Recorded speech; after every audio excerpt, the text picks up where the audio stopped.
Alright, it's 1 o'clock-ish on a Tuesday, and we're here, and we're going to be talking about a very specific question of will animals be resurrected? So it's great to be with you on the live chat. We're going to try and get this going. We're going to be hearing a bit from our senior minister, Andrew Katay, and this is his very first time using Instagram in a long time. So hopefully he works his way out to get onto the thing. Hi, Miles. It's great to see you. My name's Alison. If you haven't met me, I'm one of the people that moderate this account, along with Richard, our site pastor, and Jared from the 6 p.m. congregation. And I help with communications at Christ Church in the West. I go to the 6 p.m. congregation. And I go to St. Albans Five Duck with my family. And it's really cool to be here. And so we're having this conversation about whether or not animals get resurrected, pretty much stimulated because of the number of pets that have been joining Church Online thing and all the conversations we keep having as they come. So I think Andrew's here. Hi, Andrew. Let's see. All right, here we go. Hey, I hear you. Andrew, it worked this time. Hooray. Oh! Welcome to Instagram. This is my first actual experience of Instagram in my entire life. This is my first proper experience of Instagram Live, so we're both kind of doing something new, which is great. Yeah. Anyway, we're here to talk about the resurrection and animals. So I was just saying, we've had lots of animals crashing our Church Online experience, and we keep having conversations, especially after the 6 p.m. service, about all kinds of ridiculous things about animals. And so we just wanted to sort some stuff out once and for all. We wanted to ask the question that everyone keeps asking: will animals be resurrected? And cool. Yeah, I don't know. Do you have any thoughts about that? I have some thoughts. Take it away, Andrew. Tell us. Well, my first thought is to say, great work on asking the question that way. Because mostly the question gets asked, will animals go to heaven? Or will animals be in heaven? And that's a great Greek way to ask the question, but it's not a very good Christian way to ask the question. And the Christian way to ask the question is exactly as you've asked it. Will animals be resurrected? So great work on that question. That's the first thing. Great. Well done, everyone in the Zoom. Yeah, totally. And the reason is because the Christian hope, right? That is what it is that Christians set their confidence in and look forward to and hope for. The future, capital T, capital F, the great future that God has is resurrection. And that's because that's what happened to Jesus, and what happens to Jesus is what happens to the rest of the universe, and that includes us. And we say it in the creed every week. We say the creed, and the creeds say we believe, or I believe, in the resurrection of the body and life everlasting. And so resurrection is the great Christian hope, not going to heaven per se. Actually, I used to teach my kids heaven coming to us. And so that's the hope, resurrection. Second thing to say about it then is that resurrection is bodily. It's an embodied experience and reality. It's a redeemed creation where everything is, in a sense, as it is now, but perfected. And so it's not disembodied, it's not floaty, it's not souls floating around on clouds, which would be okay. How they ever had harps that stayed up there, I don't know. but they, that was that. It's not that. It's embodied. You wander around, and you got legs, and you got arms, and you got stomach, and I presume you eat. And I don't know whether you need to eat more than one spoonful, because your bodily efficiency at converting food into energy is just millions of times more effective then than now. And so there'll be no excrement. You'll never go to the toilet again in glory. Maybe. I don't know. That's an interesting thought. Who knows? We know so little about it. But what we do know is that it's embodied. People touched Jesus. They poked him. He ate fish. He ate bread. He drank wine. He did all of that. And so that was all in a body and with a body, and he's embodied. And so that's the future, and it's embodied. Yeah, okay. So the future is it's not going to heaven. It's a resurrection thing, and it's an embodied thing. Heaven coming to us. Yeah. Okay. Jesus coming back. Jesus returning. Yeah. So that's the second thing. The third thing is the picture that we get, and it's really, really, it's the reason that it's so vague in the Bible is because the only way you can describe anything is in terms of something else. Mm-hmm. Okay, you think about that. The only way you can describe anything is in terms of something else that you've already experienced. Yeah. But you've never experienced anything like glory. And so you can't, it's just so hard to describe it because you've never experienced anything like it before. And so there's very, very little information that we get in the Bible about glory and what the resurrection will be like. But two things, there are some pictures, say, for example, word pictures in Isaiah, which depict animals, lions lying down with lambs, and you put your hand in the snake's nest and it does, and it all, everyone gets on. Now, I don't know what that means for carnivores. That's a problem.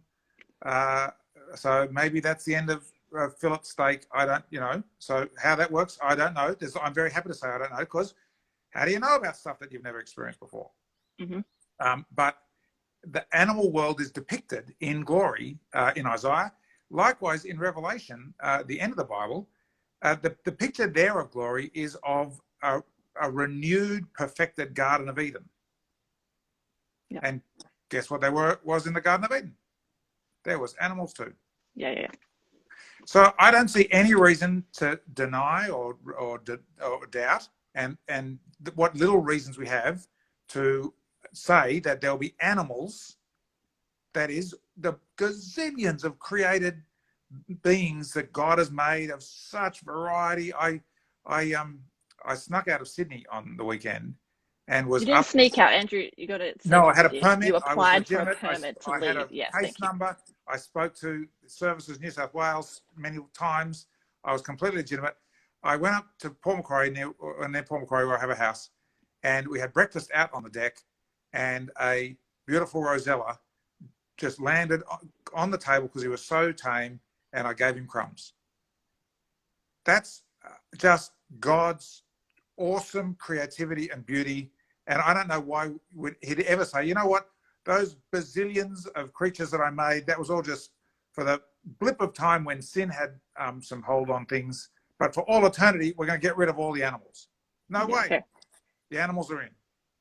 All right. So there's a pointier version of this question that came up in I our know, Zoom. it's coming, and I'm getting to it. What about Will the Manuel? pet? Yeah. So you have a cat. Tell us about your cat, Manuel. I've got Manuel is turned 15 Sunday. Mm-hmm. 15. And Mm-hmm. he's a miracle cat. He's been hit 5 times by a car, Mm-hmm. and he's still going. Okay. He's so extremely big and fat. Manuel was at our Zoom on the weekend, and he was one of the prompts for this question. Okay. Will Manuel be resurrected? Okay. Well, and I don't see why not. That is to say, it's not clear why God would not resurrect Manuel rather than just create a whole bunch of new cats. Right? Why would he create new cats when there's old ones to resurrect? But I don't know why not. I don't think any information on this at all, really. On will my actual cat be there? There's another version of this which I'm going to just tease you with for a moment, which is, will you still be married to your spouse in glory? But we won't go there. Just for the moment, stay with the cats. It's a very good parallel question. So I don't see any reason why not, though that's the fourth thing. The fifth thing to say then is, one of the things, and C.S. Lewis was the one who said this, he said, if it's the case that you don't have your Manuel or your Fido or your, Angus or whoever in glory with you, then glory will be so much better, and everything will be so kind of resolved in you that it will be okay that Manuel is not there. Yeah. And that's a really great point. That it's not going to be like, this is really crap. This is terrible that God has really messed up this whole glory thing, and the resurrection's not nearly as good as I thought it should be. No, it won't be like that. It's so much greater that the joys that you have with all of the whole animal world as your pets now, maybe. C.S. Lewis said this about the marriage thing, right? If you're not married in glory and therefore there's no sex in glory, it's not like it'll be, wow, that really great thing that there was in the time of sin, we don't have, and what a misery that is. No, it'll be because you'll know everyone in a way that's so much better than sex anyway, and so you won't even. Sex will be like the preparation for this thing, which is even greater intimacy, even greater connection, even greater joy in other people, and so on. Yeah. Cool. Now there was, there's another question on this that's just popped up, which is to whether we can talk about the will I be married to my spouse for eternity question. Do you want to talk about that now, or do you want to talk about it another time? Sure, happy to. Yeah, here we go. So, well, here we go. So, was one passage where Jesus is asked by some Sadducees who don't believe in the resurrection. They give him a trick question, which is if you if you're married and one of your spouse dies, and then you remarry, and then your spouse dies, like the Black Widow. You know, you sort of all your spouses die, and then in the resurrection, who you're married to. And this was meant to be a sort of a gotcha moment and trap Jesus and so on. And Jesus, interestingly, doesn't, like he always never does, doesn't answer the question directly. He says something which is often misquoted. He doesn't say there'll be no marriage in heaven. He says there'll be no weddings in heaven, in glory. It's in Matthew's gospel, so he used the word heaven to mean glory in the age to come when God reigns. So he doesn't quite say there'll be no marriages. He says there'll be no weddings. There'll be no giving of a bride in marriage, and it's receiving of a bride in marriage. There'll be no weddings in glory.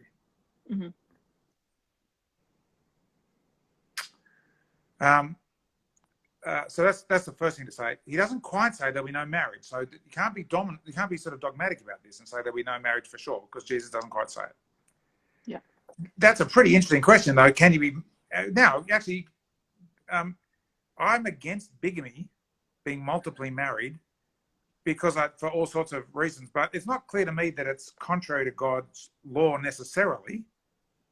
I think it's contrary to the human law now, so don't do it.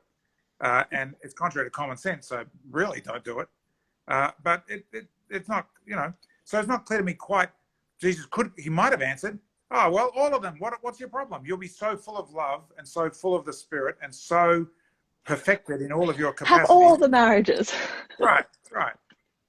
The other thing that's just interesting behind this is that you may know in the communion service that in the communion service we say, in terms of the praise that we're offering to God as we thank him for his grace to us in Jesus, we say with angels and archangels and with the whole. Does anyone know what word comes next? Do you know that spell? With angels, say it again. With angels and archangels and with the whole. No, your husband would be so disappointed I in you right now. I am disappointed in me right now. Yeah. With the whole company of heaven. Thank you. Richard got it. Richard's Glover, of into the course, comments. got it, yes. And here's the point. The company. And a company is a different thing and is the alternative to being a race. Yeah. In other words, angels don't procreate and multiply. There's no little baby angels. There's just a certain number of angels, and that's all the angels that there are. God created like 4,612,805, and that's it. There's no more of them. We are not a company. We are a race, the human race. And animals are a race. And I don't see why there can't be reproduction in the resurrection. Why we would stop being a race and only be a company. Is this one of the things that we're not sure about? Like, is it possible that when glory, that then we turn into a company? We're really not sure about it. And then animals turn into a company? Right. We're really not sure about it. That's absolutely true. But all I'm saying is I don't see why that would be the case. You need to make an argument for that. If your argument is, well, because there'll be too many people and we'll spoil all the earth, then actually no, depends on how sin is a product of our spoiling of the earth and so on, and there's no sin. So all I'm saying is I don't see why we would stop being a race and start being a company. I don't see why, therefore, there wouldn't be little kidlets in the resurrection. And presumably if there's going to be kidlets, there's going to be marriages. Yeah, okay. And to bring this back to the animals question, some of that also applies too, right? Like, right. Is it possible to have too many animals in the new creation? Yeah, I don't know. maybe the whole question about what is too many and whether there's enough room or not is also a question that's hard to wrestle with sin around. It's hard to imagine what it will be like without sin and the limits of sin. Right. Really, and now if you want to get really kind of controversial,